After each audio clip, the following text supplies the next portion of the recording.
ఎందుకంటే ఇది అనేక అసమానమైనటువంటి త్యాగాలు చేసినటువంటి పార్టీ, ప్రజల కోసం తమ విలువైనటువంటి ప్రాణాలని అర్పించినటువంటి పార్టీ. మీ పోరాటాలకు వారసులం, అమరవీరులకు వారసులం. ఎన్ని నిర్బంధాలు వచ్చినా, కష్టాలు వచ్చినా, ఎన్ని నిర్బంధాలు వచ్చినా సిపిఐఎంఎల్ న్యూ డెమోక్రసీ జెండాని వదలకుండా ఈ పార్టీలో పనిచేస్తాం. కామ్రేడ్ లింగన్న ప్రజల మధ్య ఉంటూ, ప్రజల మధ్య జీవిస్తూ, ప్రతిఘటన పోరాటానికి రథసారథిగా ఉండి తమ విలువైనటువంటి ప్రాణాల్ని ప్రజల కోసం అర్పించినటువంటి చరిత్ర సిపిఐఎంఎల్ న్యూ డెమోక్రసీది.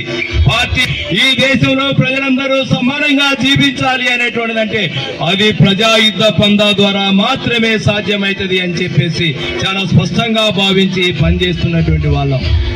విప్లవోద్యమానికి ఒడిదొడుకులు సహజం, ఆటుపోట్లు సహజం, కానీ అంతిమంగా గెలిచేది విప్లవోద్యమే అనేటువంటిది చరిత్ర పరిణామ క్రమాన్ని మొత్తం కూడా పరిశీలిస్తే అర్థమవుతున్నటువంటి పరిస్థితి ఉంది.